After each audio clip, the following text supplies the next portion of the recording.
Okay, awesome. All right, so we will give everyone a couple of minutes just to get logged on, and then we'll go through some housekeeping stuff and get the presentation started.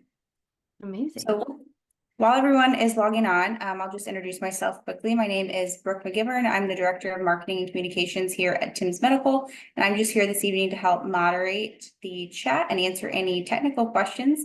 Our speaker this evening is Dr. Stephanie Watts, and she will be giving her introduction shortly. With that being said, I want to go through a couple of housekeeping things while everyone's getting logged on. This course is eligible for ASHA CEUs. To get ASHA CEUs, you just need to fill out the survey, which will be available on our website. It is available right now, but I will also be putting it in the chat, and it will be sent out via email at the conclusion of this webinar. Additionally, if you miss any information in the webinar, don't worry, we are recording this, and the recording will be up on our website most likely this evening, at the latest, probably tomorrow. And so you can go back and watch this whenever you need to. And if you have any questions or you want a certificate of completion, or excuse me, certificate of completion for PDHs, just send me an email at tims-unit@tims.com, and I'll put that in the chat as well. We do offer those on a by request basis. So with that, I'm going to go ahead and hand the floor over to Dr. Stephanie Watts, and she is going to dive into her presentation. Okay, thank you so much, Brooke. Depending on where you're joining from, good morning, good afternoon, or good evening. Thank you so much for spending the hour with me. Tonight, the topic of our discussion is entitled The Anatomy of Esophageal Dysphagia Screening, Current State and Future Direction.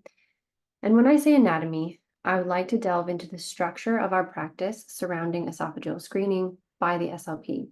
And I want to thank Tim's for having me tonight. It's such an honor to teach, and truly a pleasure to be here with everyone. So briefly about me, my name is Dr. Stephanie Watts. I'm an assistant professor at the University of South Florida. I helped to establish the USF Health Voice Center with my partner, Dr. Yael Ben-Susan. And along this path, I got to learn about policy, procedures, and clinical paradigms, and really how one operates clinically within these clinical paradigms. And a little bit more about me, the important part about me. I have two amazing children, great husband, and we love to travel. And so it's just a little bit about me before we start. Disclosures: I am a professor at the University of South Florida. I receive honoraria for this presentation. I'm a co-founder of the Esophageal CoLab, and non-financial, I am a research collaborator, research professor at the University or Mayo Clinic, Arizona, under the direction of Dr. David Lott, and partnered with Jessica Greger. The agenda for this evening, we will be getting a general overview of esophageal screening with introduction to a screening procedure called the REST, or Robust Esophageal Screening Test. We'll be talking about clinical decision-making. We'll discuss standard of care. We'll discuss barriers to acceptance of screening and how we kind of move forward and overcome these barriers. This is a Slido, so if you have your phone with you, if you could pull that out and scan the QR code here.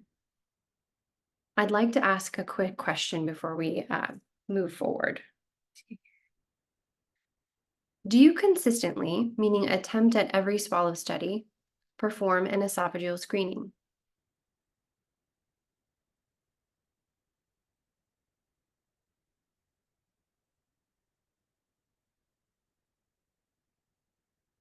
I'll let those roll in a little bit.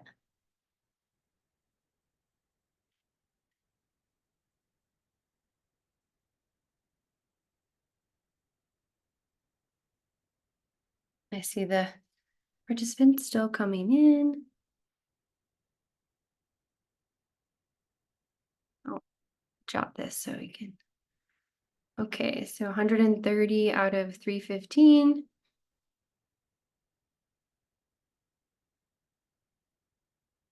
Give one more minute for response.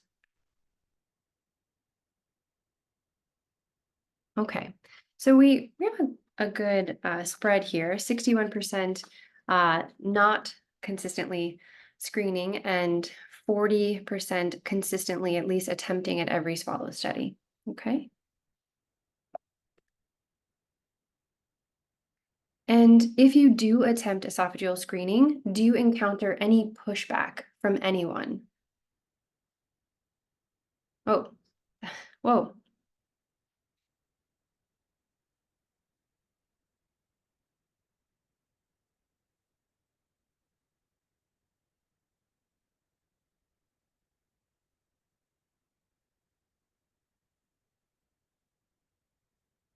So unfortunately, about 60% of respondents who are attempting to screen are getting a bit of pushback.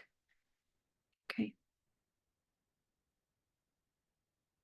All right.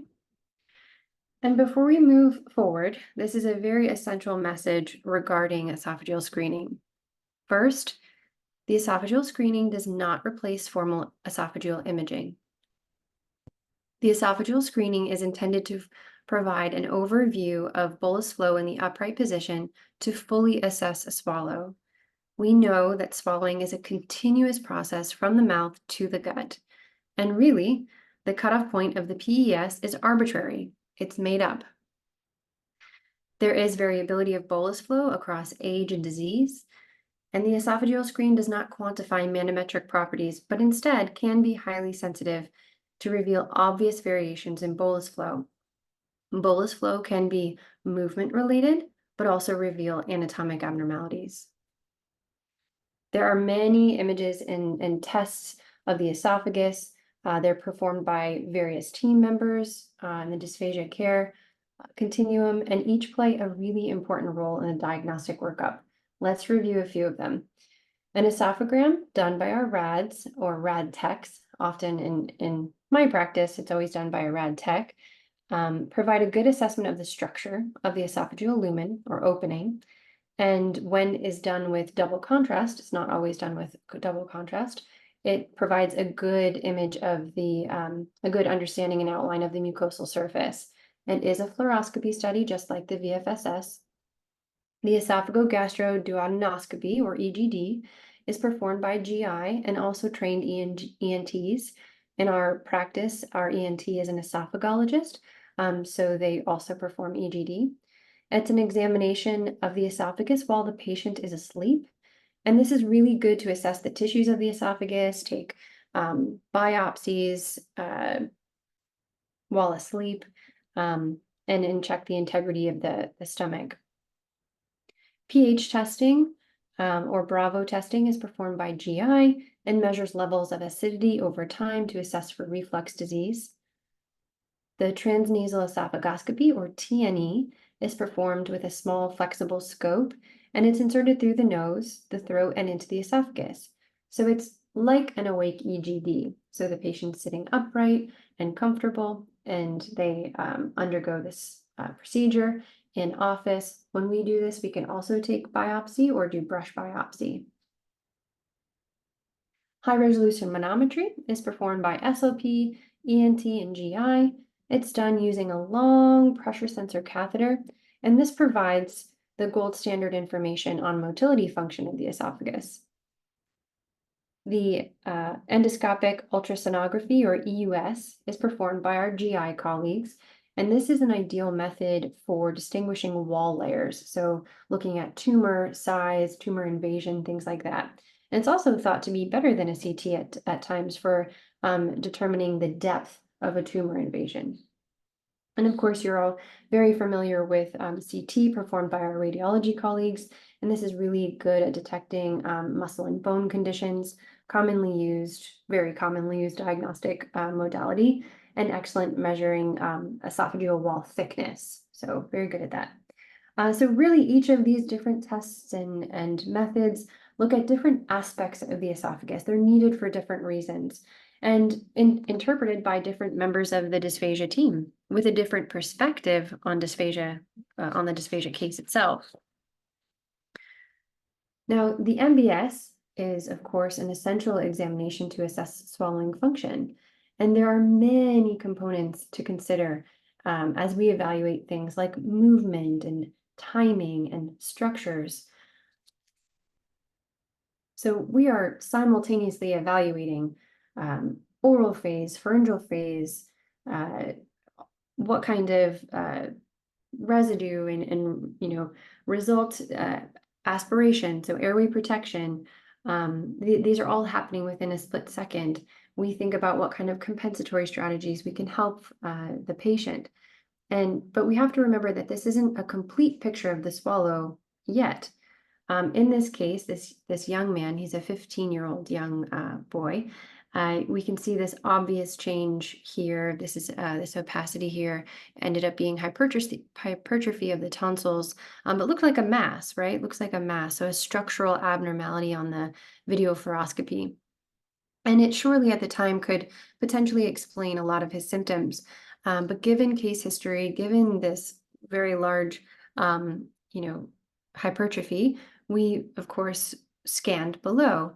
And what we found here is that he has a very long segment narrowing with a stricture high just above the LES and the distal esophagus. This is a really long segment narrowing. Anyways, this young boy ended up being diagnosed with eosinophilic esophagitis, or EOE, kind of fit this entire case history and profile. I used something called operational definitions within the REST to determine that there was a tapering of the liquid when the esophagus was maximally dilated. And along with the photographs and my history of the oropharyngeal phase and my clinical findings regarding the oropharyngeal phase, I worked with team members to get this patient to where he needed to be and help navigate which test to order next. So the EGD was ordered for him as well. They wanted to do that first. Next steps, then manometry and some possible CT imaging based on what they found on EGD. So in regard to screening, in my clinical practice, we use something called the robust esophageal screening test, or REST, because you need to be looking at the rest of the swallow. And a brief introduction of REST for context. It's an esophageal screening tool which incorporates view of bolus flow through the esophagus and really maintains a unique view of bolus flow at the level of the LES. And this is a normal swallowing study. We're starting in the lateral view here, swallowing liquid boluses, and we'll advance in a stepwise manner through 5 cc to 10 cc to cup sips and sequential cup sips. We'll advance through to a puree bolus. Here's a cup sip of liquid. Puree bolus. A solid. Allow him to swallow whatever's left on his tongue. We'll complete our oropharyngeal assessment. So a liquid and a solid, making sure that went through. And then right away, we'll start to follow that solid, our end of the oropharyngeal assessment, and we'll follow that through to the stomach, made sure it went to its destination. We'll follow a GI thick liquid through to the stomach, make sure it got to its destination. We'll remain at the level of the lower sphincter. Let that same large sip go right through. We're looking for maximal distension here. And then finally, the patient will swallow a 12.7 millimeter barium tablet. And again, we'll follow that from lips to stomach. And if they have any difficulty in the oral phase with the tablet, we of course allow for some more water. And he swallows that quite well. So that is an MBS followed by the rest. Now, in terms of the research protocol and/or clinical framework, if you will, the rest is performed in AP view immediately after the oropharyngeal assessment, like that video I just presented. And there are 3 specific bolus presentations and 4 swallows to complete. So a half of a cookie with very bar pudding, high density liquid contrast, that's easy pick, mixed to a 70 weight to volume, and an easy disc, which is the 12.7 millimeter barium tablet. Each of these bolus challenges are followed from lips to stomach, And again, that fourth swallow is going to be the challenge at the level of the LES. So we look for maximal distension there. There's a temporal component to the screener, and really this is a flash of the X-ray at 30 seconds and 1 minute. So we always have our analog clock going to make sure we're on track. And this allows for really limited radiation exposure. Recent study that I conducted with my colleagues, Jessica Greger, we added 4 minutes of non-fluoro time and 35 seconds of fluoro time with the protocol in a typical hospital setting. And then what makes this also very unique is the standard nomenclature for helping to classify the pass-fail of this screening tool and really relay information about bolus movement to our partners, our physician partners. So the operational definitions are divided into a pass and fail, as it is a screening. And if the patient passes the screening, there's complete clearance of solid, liquid, and the pill within a minute, right? And for solid and pill, they're allowed to have a liquid wash, just a sip of water. And what we want to see from a movement standpoint is a nice inverted V shape and stripping wave. So you can see the top of that stripping wave intact, and the more you watch, the more you see that that V stripping wave there is the peristaltic movement, and really helps you to see if things clear through the esophagus. In terms of anatomic abnormality, this would be another fail.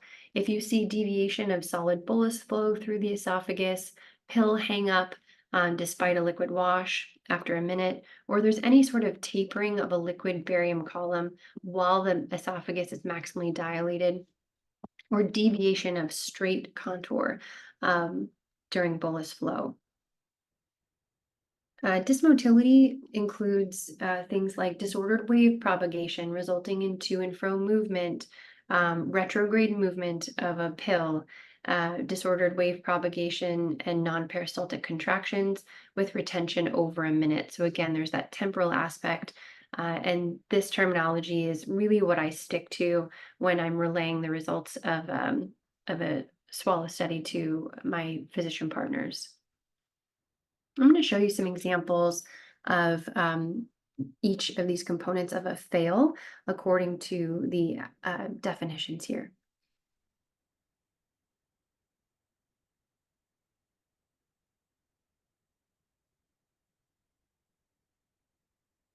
Here we go. So we're following, you see that nice inverted V stripping wave, and this is what we just watched, that young boy. I'm going to show you that again because it went by so quickly.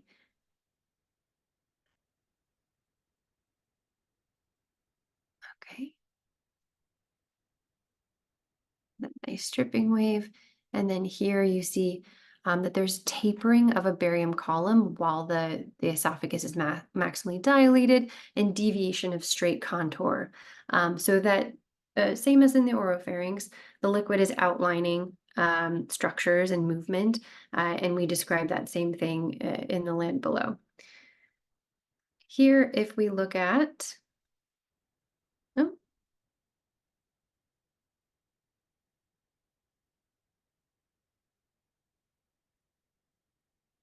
see my computer getting tired. It is late at night. Next, we're going to be looking at a video of motility. This will be disordered wave propagation resulting in a to and fro bolus movement.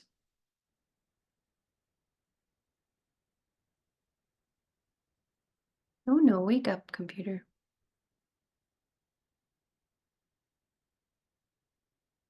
It is a Friday night, so after a long week, the computer is trying to rest, I suppose.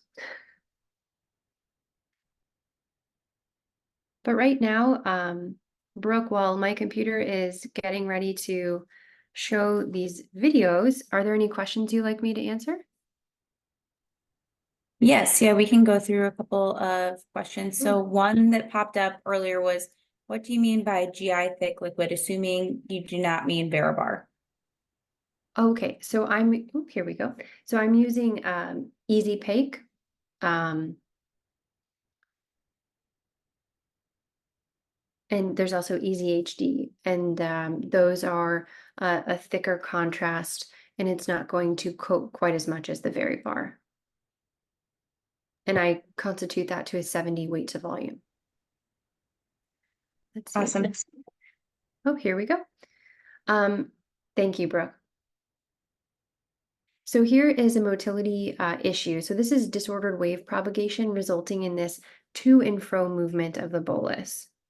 So the bolus comes through here. We have this transition zone around the aortic arc. And really this bolus is kind of just bouncing around almost near the PES here. So that's a clear motility issue. And then if we have a combined issue here, what we'll see is hang up right at that transition zone. We'll see some retropulsion of the bolus, and then we'll see a deviation of straight contour.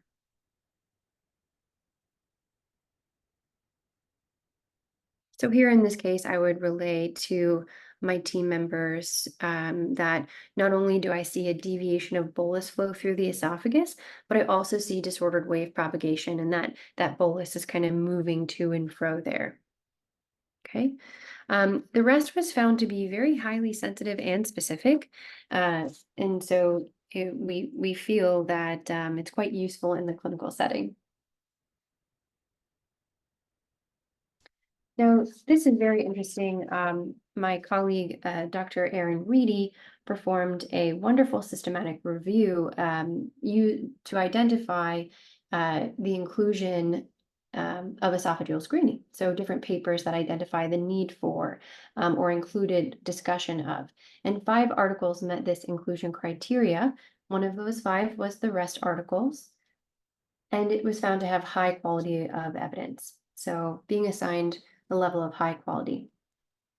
And truly, the symptoms of dysphagia are often cloudy for the patient. That's why I love this kind of picture here to visualize your patient with a cloud. It's difficult to localize what's going on.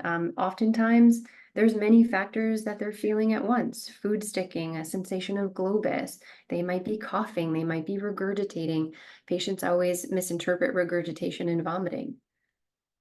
This could be due to many reasons, insight into complex conditions. Many times our patients have multiple comorbidities. Referred sensations, so the somatosensory feeling of a sensation that emanates from another body part.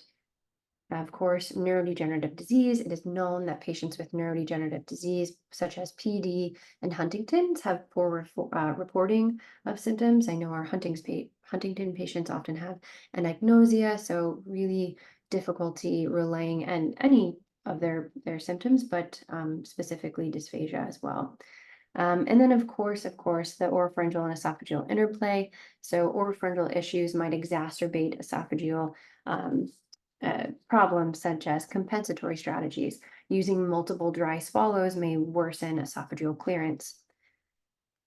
And as providers, so physicians, they have the choice of ordering, do I order an MBSS or do I order an esophageal assessment first?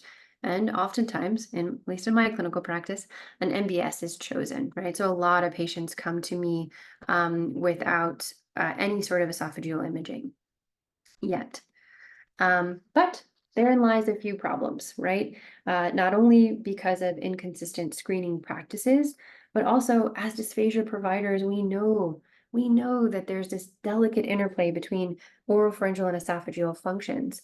It exists at the neurologic, the physiologic, and the anatomic levels.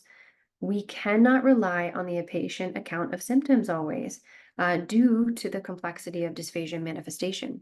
Here's an image of, or a video of, excuse me, of fees being performed. Young male, he said, there's food sticking in my throat. I'm coughing a lot.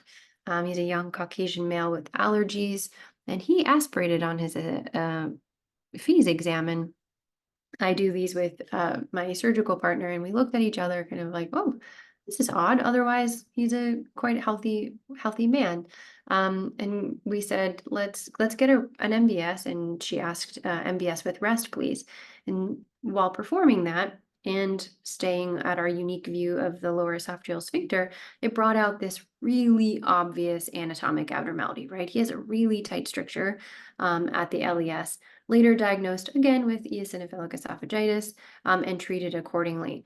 But this expedited the process of getting the test he needed. We further quantified aspiration and why it was happening to rule out anything going on with the UES, PES segment, and then got him right to the next test he needed, which was EGD with biopsy and empirical dilation. Of course, referred sensation. And so this is when a patient localizes area of hang-up to one area, but really the issue is arising somewhere else. So this patient is really adamant that there's something in her throat, and after double, triple checking, there's really nothing there. But again, when we screen, stay at the unique, this is the view at the LES, that fourth swallow, you see it brings out another really tight, this was a peptic stricture. And of course, the co-occurrence of oropharyngeal and esophageal dysphagia, right? So this patient has dysphagia and she localizes quite well. So when she told us, things are sticking in my throat, I can feel it, it's uncomfortable, she was right. And if we had stopped there and not looked again, we would have missed what the real problem was. We shouldn't be treating anything like molecular residue, right? The real problem here is that this patient has achalasia.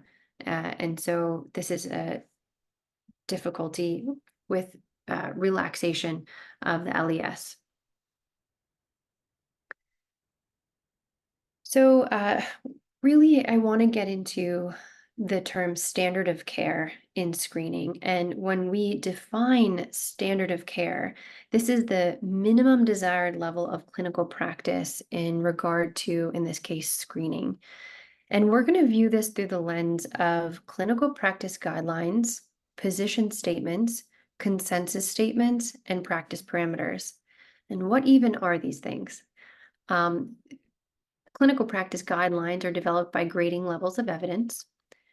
Position statements support justification for a clinical approach made by experts in the area. Consensus statements are developed based on collective expert panel. And practice parameters are available evidence and expert opinion. And I think that the take-home message of what these are, guidelines, position statements, consensus statements, practice parameters, they're developed by people, experts, but people grading levels of evidence, and they can be changed. If we look at ASHA's clinical practice guidelines, we'll see that there is a statement here that qualified SLPs may screen for esophageal motility and reflux disease to identify the need for appropriate referral. But we've already learned from earlier in the lecture, well, one, qualified isn't really fully defined. Like, what is a qualified SLP in this sense? I'm not sure. But we learned from earlier in the lecture that this is not a screening test for motility, really, to quantify that. And it's not at all a test for reflux disease.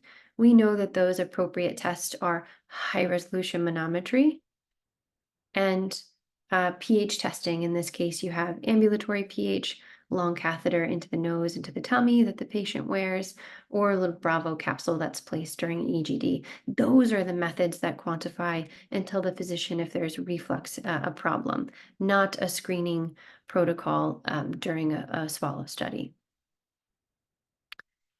Now, if we look at further clinical practice guidelines in regards to our instrumental procedures, we'll see that SLPs should be familiar with all sorts of things, such as esophagograms, barium swallows, manofluoroscopy, scintigraphy, 24-hour pH monitoring, and esophagoscopy. So ASHA is requesting really a highly skilled knowledge base here. Is where do we find this level of education and training? Is it on the job?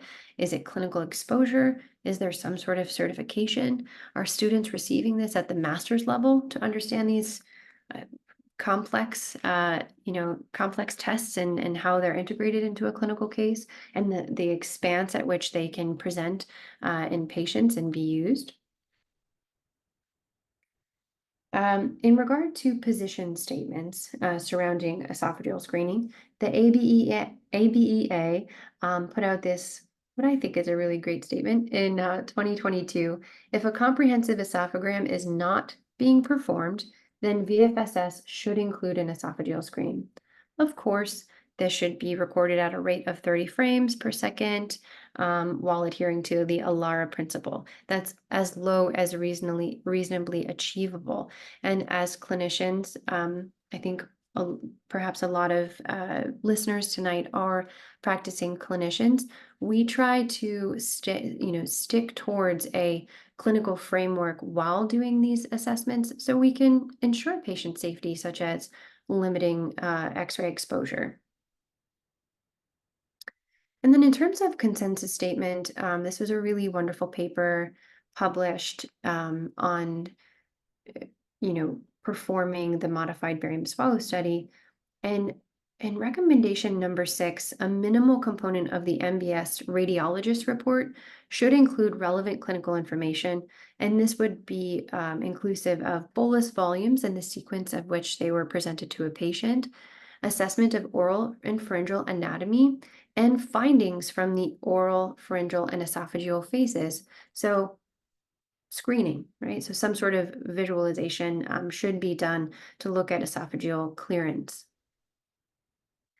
But now we come to the ACR practice parameters. And this is from the American Academy of Radiology. And American Academy of Radiology published new practice standards in 2023. And please note that this document references that an examination should be tailored to function, but structural abnormalities may be seen. Note that the esophagram is needed in addition to the MBS. So it really, when we look at the edits, this is what was retracted from the 2017, anything regarding imaging of the esophagus was taken out and instead pushed for an esophagram being performed. But what in this practice parameter, where in this document is there guidance on indication for need of an esophagram? We know there's a really robust body of literature that tells us that patients don't localize well, right? And we know that there's really oftentimes poor insight into their dysphagia, not to the patient's detriment. I mean, it's very difficult to describe sensations and feelings to a provider, but where is the consistency in understanding when to send a patient to an esophagram or to say your oropharyngeal assessment is normal? I'm going to send you back to your provider, and then they're going to have this true integration of wheel and spoke model, right? They go back to their provider. They might see them in a month, and then a referral is placed, and then that might take however long to get them in for an esophagram. And then once that's read, they have to be taken back. So really a delay in care for a patient. And finally, insurance issues. In the state of Florida, you cannot have a modified barium swallow study and an esophagram billed on the same day. So they won't pay for that. And unfortunately, screening is not generally accepted in many clinical practices. And I wish I had a show of hands here on this webinar tonight, but I participate in trainings for clinicians across the country. And I'm really fortunate that at the last training, we had clinicians from New York, South Florida, California to Washington. And it was such a pleasure to be joined by these clinicians. And I asked, what is preventing you from screening? What are the problems you're facing? And later in a few slides here, I'll discuss a formal assessment of that I did a few years ago. Um, but but really, one is this knowledge gap that was really reported. Two is support from their institutions saying, no, I'm not going to turn the patient AP, and no, I won't screen. So those those are really interesting barriers to come up against, and barriers that we're kind of fighting right now. In a survey that I conducted and published in 2023, um, I found a lot of inconsistencies in esophageal screening practices. So respondents in this study said that, and these were participants from the US and outside US, we found that clinicians are not routinely viewing bolus flow through the esophagus. So there was variance both within their kind of practice and within themselves. So how, if they did it consistently. And if they did, there was a lot of inconsistency in what respondents reported as to the level of which they swallow. So, or excuse me, follow. They stay in the cervical esophagus. They might follow to the level of the aortic arc, or I was happy to see that often to the level of the LES. And from what we've learned so far tonight and or seen in these videos, that image at the level of the LES is so important, right? That's where you're going to find maximal distension of the lower sphincter and kind of bring out those abnormalities. And smaller bolus volumes like a 5 ml or a single tiny sip, that's really not going to bring about the type of imaging that you need to help be a member of this, triaging what's next and being a part of the looking at the whole picture. You need kind of these big bolus volumes if you can get them in, just like an esophagram is performed, right? Large uncontrolled volumes. And so in this article, I reported some of the barriers to acceptance that clinicians reported. So this was all qualitative data in nature, and there were a variety across 3 domains: patient, facility, and provider. In regard to patient, many clinicians reported positioning challenges with the patient, low patient endurance, just couldn't go further in the exam, and of course, a severity of oropharyngeal deficits that precluded further swallow trials. In regard to the facility, there's really poor admin support. Radiology equipment had limitations, so for screening, being able to follow the bolus well, and limited time in the fluoroscopy suite, so they had to get their study done, be in and out, and then concerns about radiation exposure with the follow through.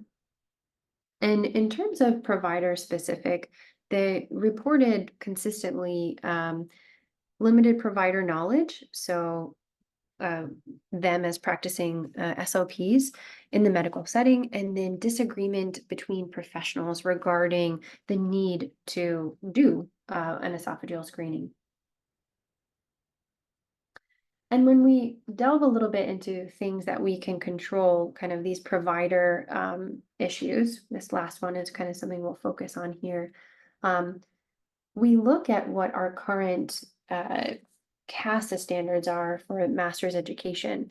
And what it is now currently implies that students should graduate with this very diverse knowledge, and kind of alludes to the fact that they should be able and prepared and to tackle screening. And what it says specifically is that swallowing, feeding, including structural and function of orofacial myology and oral, pharyngeal, laryngeal, pulmonary, esophageal, gastrointestinal, and related functions across the lifespan should be well mastered here. And I think that we know students and practicing clinicians are, still mastering the complexities of oropharyngeal swallowing evaluation and treatment. And I really don't think that our master's students are leaving with this level of understanding right out of the program. And so, the fact is that We have this written in as CASTA standards that this is a required knowledge, but again, it's highly unlikely that our students can master this level of proficiency with limited medical exposure.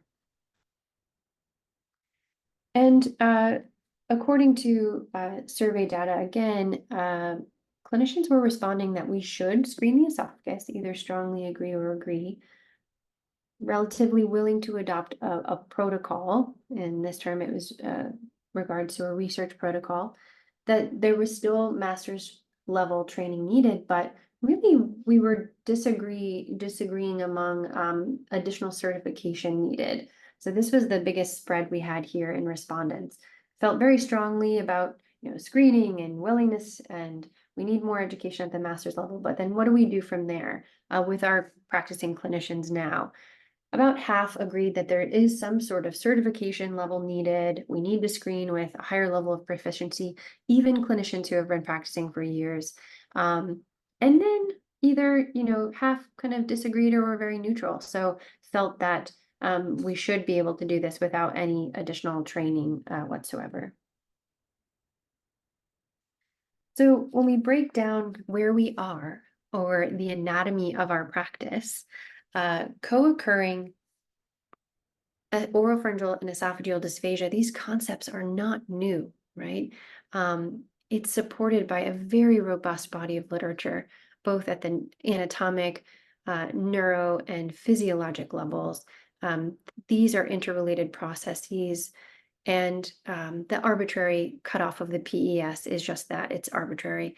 And however, within our structure of clinical support documents, it's quite contradictory, both across education requirements, how we use screening, and of course, ACR guidelines not supporting the follow through.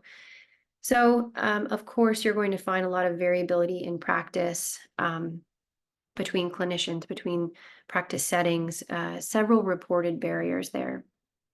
And of course, there is a current need for continuing education pathways, and that's starting with a change at the level of the masters.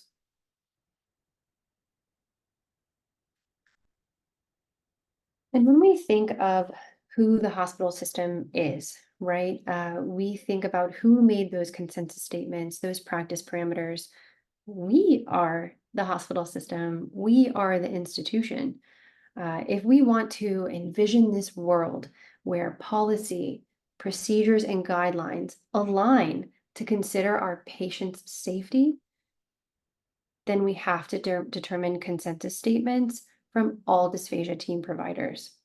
We have to determine acceptable nomenclature and agree on semantics of screening. There's no longer really this debate as should I do it or shouldn't I? Is there a relationship between the processes? We know that there is. We know that there's a relationship. We know that screening can provide better patient outcomes. And really, this system is not too big to change. It's not, because it's made up of us, clinicians, providers, and policymakers. And our research and our practice influence policy and are always adaptable.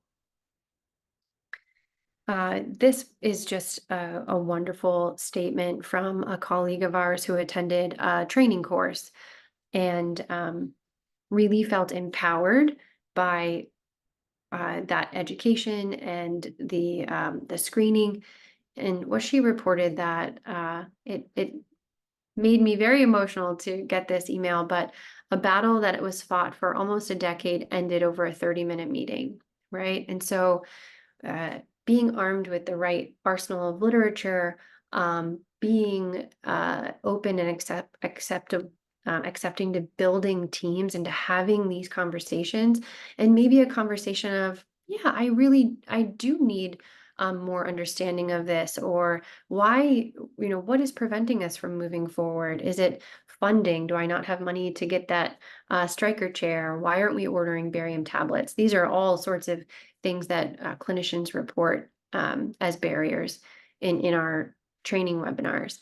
But, this kind of gave me a lot of hope that with the right with the right knowledge and, a good meeting with team members, that not only can you change the policy within the institution, it can be supported, right? A policy change without the support of everyone is really not um, the kind of framework you want to implement, um, but it can change. And so, what is that clinical pathway to screening wherever you are, to building your own dysphagia team? Educate yourself on all aspects of esophageal dysphagia. I do have a course with my colleague, Jessica Greger, and that's through Esophageal Collab. It's a collaborative platform. So, it's a platform for education. It is comprised, the collab is comprised of many physicians, other speech pathologists, and the physicians are radiologists, GI, ENT, surgeons. And we had our first town hall meeting where we discussed our first article that's coming out or being put together, and submitted. But kind of educate, find that group where you feel comfortable and can look at articles on esophageal dysphagia, take courses. My colleague Julie Huffman has amazing courses. She's part of the collab, and there's a lot of extracurricular to get yourself feeling comfortable. Adopt a framework for screening, so a validated tool that you feel comfortable with, that you can review with your institution, so you know that there is a framework for which you're working off of, and in that way you can adopt terminology that's appropriate, that your colleagues feel appropriate, and relay that information. And finally, meet with those policymakers at your institution, meet with the people who are making the decisions, and understand why those decisions are being made, because you as the speech pathologist are such an important part of the hospital system, of the whole dysphagia care team, right? And your voice should be heard within these institutions. Because collaboration is the only way we can help patients. Dysphagia is complex, the evaluations can be complex, and the care can certainly be complex. And so when we are working together, speech pathologists, we are not medical doctors, right? But when we work with our medical doctors, and our surgeons and radiologists, really great things can happen for people. And where are we going from here then? What happens next? More research is being done currently in many arenas, both kind of protocol wise, so how we can adapt protocols to different scenarios. We are actively writing and meeting with leadership, one of which was this week, to change guideline documents. Really, we need documents that that are cohesive and support clinicians who are in the trenches, as I call it, kind of practicing out there without a lot of autonomy, perhaps, and provide educational resources. Again, the CoLab is a hub where you can take courses. We're expanding this to students soon and broadening offerings in 2025 to help empower clinicians and give that level of comfort and understanding esophageal anatomy, physiology, and movement and bolus flow, and how that relates to the oral pharynx. And of course, the best way to predict the future is to create it yourself, even if that's kind of an uphill battle at times. So, I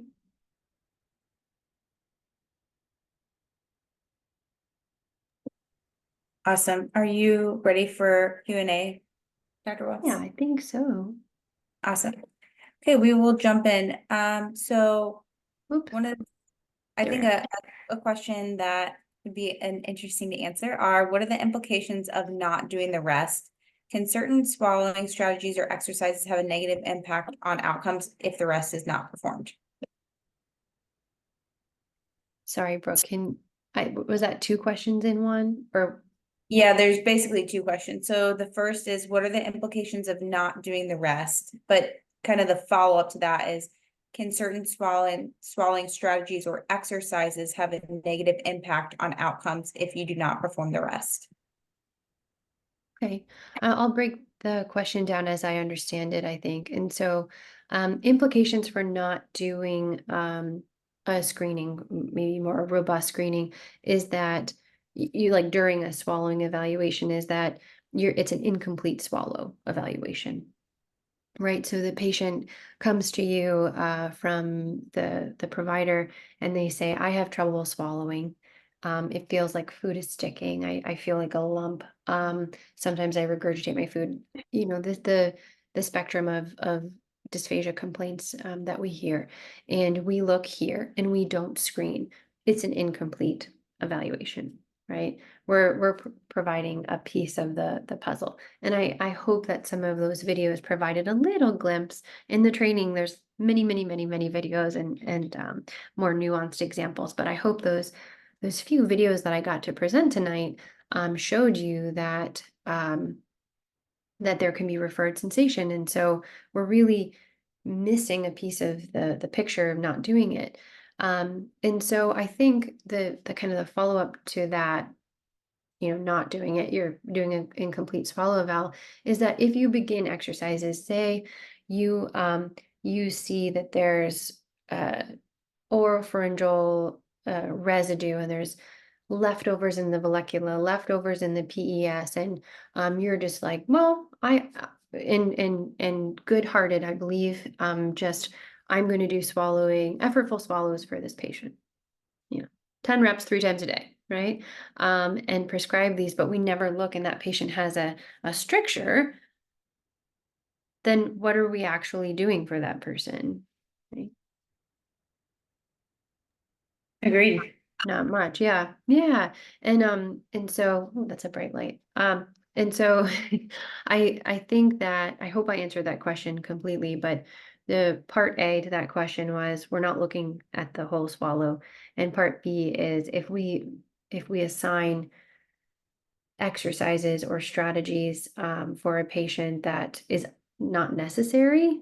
We know that double swallows or dry swallows can cancel out, peristaltic movement. So maybe add to retention, where there's other strategies that we could do, like taking a sip. It's called a liquid push. So getting the bolus ready in your mouth, taking a sip and swallowing the two things together. So there's other types of strategies that can be used when we understand what's going on in the esophagus. Awesome. A few people have asked specifically about barriers to esophageal visualization. So I'll just read this one, but it's been asked several times. Here's a barrier. If a patient cannot stand, we cannot screen the esophagus, conduct AP view, especially if they need to be in an MBS chair because they cannot fit in the fluoroscopy machine.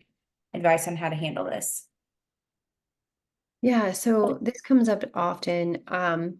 I encountered this for the first time. I had a lot of autonomy in another practice and a C arm, so really kind of everyone fit. Um, and when I started this new practice and we started a fluoroscopy suite for our providers and our surgeons, and the equipment was just nothing that I was used to. And I'm having challenges with body habitus. So patients who have kind of a larger habitus, kind of turning them and such. And so I get the best image I can, maybe turning slightly oblique like this. But if it's truly you cannot fit a patient in the equipment and the machinery, then or they can't move, then there's limitations there, right? But I think that with proper training and understanding of uh, all that encompasses esophageal dysphagia, including key points in case history that might allude to that being an issue, patient complaint that may allude, the type of issues that they're having with food, that maybe they'd be appropriate for other testing. And so I still wouldn't say, yeah, I can't look, so I'm going to abandon this concept. I would say more, I have barriers in my fluoro suite. I looked as low as I could, But hey, care team, I still think there's a missing piece to the puzzle here. You need, and so think about that same patient trying to perform an esophagram that's standing up, left lying, reverse Trendelenburg. There's a lot of maneuvering in the esophagram too. So I try to do all I can with the equipment that we have too. So I understand that barrier. The next question is, do you find that secondary pharyngeal impairments usually resolve with medical management of primary esophageal issues? And if they persist, do you address these via rehab after esophageal issues are addressed? Those secondary issues such as like pharyngeal ballooning, like weakness of the pharyngeal walls, things like that. They did not specify, but I'm assuming. Um, I mean, once we're in that kind of state, we are, but I think once the primary, I never really get referrals back for those secondary issues. Uh, Usually if we find that they resolve, um, in terms of patient sensate, like usually if there's a tight stricture causing upstream impact, then they feel better once the stricture is managed. And I'm unsure of any literature suggesting that rehabilitation to those muscles is uh, positive, but that would be something interesting to look at. There was a question in the chat asking where people can learn more about normal esophageal function. I apologize to whoever put it in. I'm scrolling back trying to find it, but I saw that they posted wanting to know from you what recommendations you have about learning normal esophageal function. Yeah, so the our course covers a lot of normal, kind of what is normal movement, um, and Julie as well.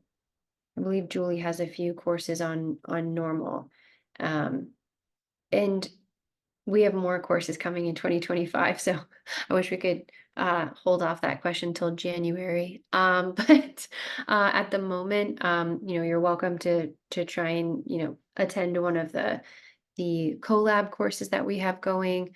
Check out Julie's offerings now, and kind of how I did it those years ago. Reading a lot, looking up a lot of articles on esophageal movement and motility function and things like that. Awesome. One of the questions was, what is the typical protocol if a patient fails the rest? I guess like what are your next steps typically? So continuity of care is a huge issue, and that's what that question's touching on, I believe, kind of next steps, right? Continuity of care is really big, and that's something that you might face when instituting this at your practice, your hospital, and that's why we call for the collaboration or dysphagia teams, because when you do find something, you just don't want to say good luck with that. We want to have some sort of follow-up. So that's something we touch on in the course is creating teams and understanding the importance of continuity of care. So following that patient through. But I think I answered that correctly. There have been quite a few questions about the rest training and certification.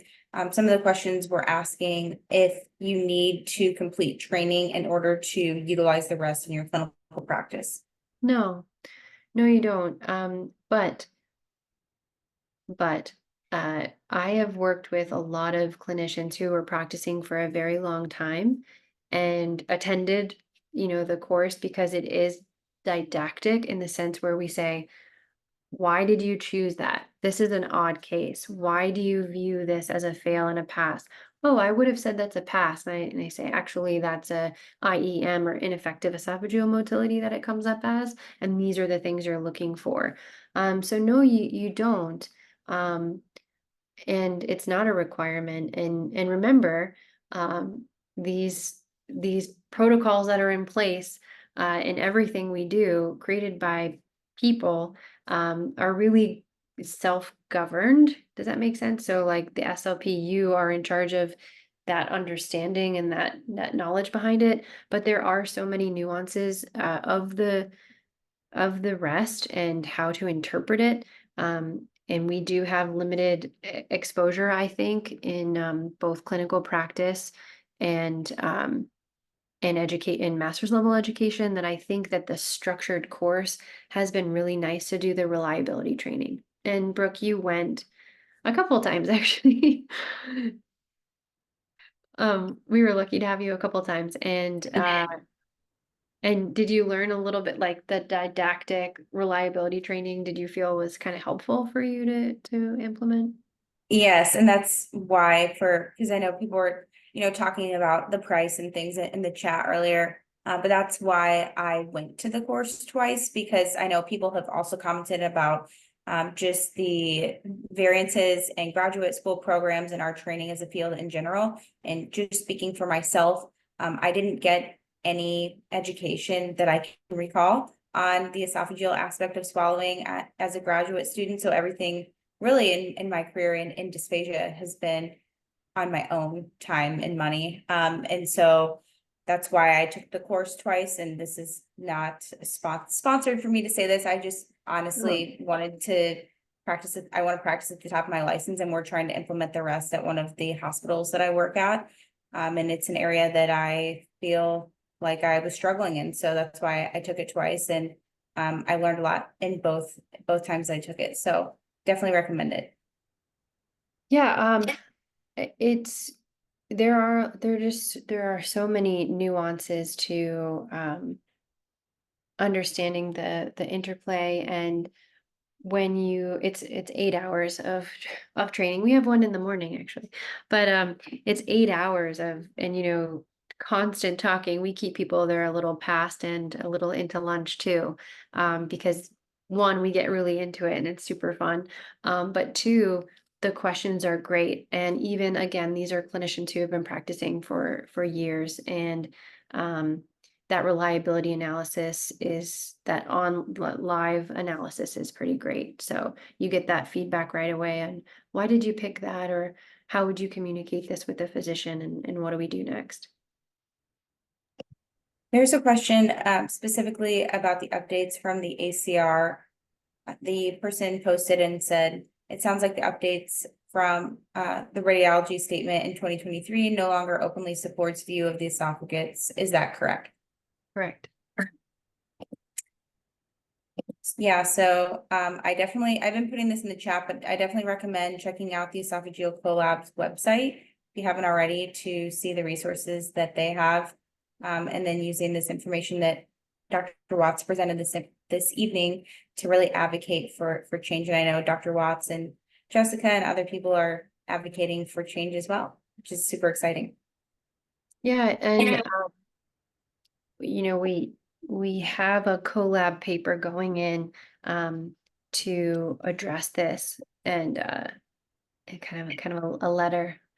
And the fact is that those practice parameters that often are being used to tell clinicians, no, I'm not looking, right, are made by people who are not the dysphagia, they're not the dysphagia experts, right? Um, and so those documents need to be edited again, and hopefully they will soon. Awesome. I know we're a little bit over time, so I'll Yeah, just have you answer one more and then we can log off for the evening. sure. But someone commented about wording. Yeah, I thought that this was a good question. Lauren commented and said, I know we have to be careful with wording to not diagnose esophageal issues. Did I hear correctly that the wording you utilized in the slides with the videos of the disorder, I'm assuming she meant disorder of the esophagus, is appropriate to note in the MBS? So there are a variety of references and also on our webpage. So I want to know, because this verbiage, this nomenclature is uh, quite hashed out with several doctors. I'm going to minimize myself here. So Brooke, which specific terminology? I am not sure, Lauren, if you're still on and you want to comment and let us know, that would be great. She said, did I hear correctly, the wording you utilize in the slides with the videos of the disordered?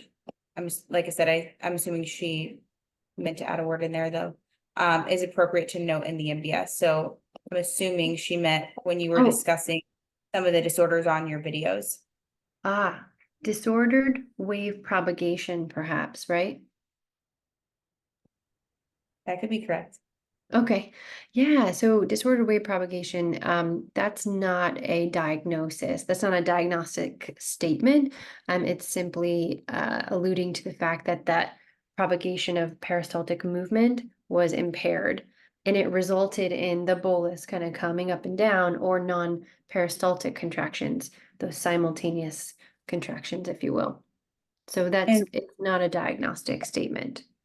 Lauren just commented and said, just in general, for any disorder of the esophagus we see. I think she's probably wanting just expansion on what exactly we can say. Oh, okay, I see what you're saying. So let me go back to this slide again. Again, this is standardized nomenclature, so verbiage that is has been very well accepted by the physicians that I work with. The surgeons feel very comfortable with SLPs using this terminology, and these aren't diagnostic statements, and so you are basically alluding to, so you're seeing what you see in the screen, right? With your four trials, three bolus type, and you say if there's deviation of bolus flow through the esophagus, that's what we cover in the course with lots and lots and lots and lots of videos. But if there's disorder of movement, save for the natural areas of compression like the UES, the aortic arc, and the LES, then that might point us in the direction of an anatomic problem. If there's tapering of liquid column when the esophagus is maximally dilated, or deviation of straight contour, those are just terms to describe bolus flow, right? So we're just describing bolus flow. Brooke, did that kind of hone in on that? Yes, yeah. And I know we've talked a lot about the course, but as Dr. Watts mentioned, they give examples of cases in the course, which is nice. I think for those of us that are interested in learning more about not only this topic, but documentation. So with that, oh, this is a good one. So I'll ask this one and then we really will be done. This person said, are there alternative esophageal screening protocols that you recommend? I know tonight's focus is on the rest, but I would like to know if there's others that you would recommend us exploring. Yeah, so Dr. Allen, Dr. Anna Miles, both part of the collab actually, Dr. Belafsky, part of the collab as well, have done some reliability or validity measures on a 20 ml screen and a barium tablet. And then of course there's component 17 of the MBS IMP. Awesome. Thanks, Dr. Watts. Yeah. And thank you all for joining us this evening. I know there were some questions we did not get to in the chat. So if you have questions still that you would like asked, feel free to email them to me at tims-univ@tims.com and I can forward those on to Dr. Watts. And then questions about ASHA CEUs. I did put the survey link in the chat, but it will also be sent out via email and it's available on the TIMS website. So be sure and fill out the survey and make sure that you include all of your information needed for ASHA. So first and last name, full address, all of the information there so we can get you registered and we will close that next Friday evening. And then if you wish to have a certificate of completion, just send me an email and I will create one for you. And if you missed any information or you have friends that missed this evening's webinar, you can send them the replay link, which will be available most likely this evening or first thing tomorrow morning. And with that, we will close out. Thank you all for joining us. And thank you so much, Dr. Watts. Thank you all for spending time tonight on a Friday. And this is something I really enjoy talking about. And thank you for having me. Yeah, thank you very much. Have a good night, everyone.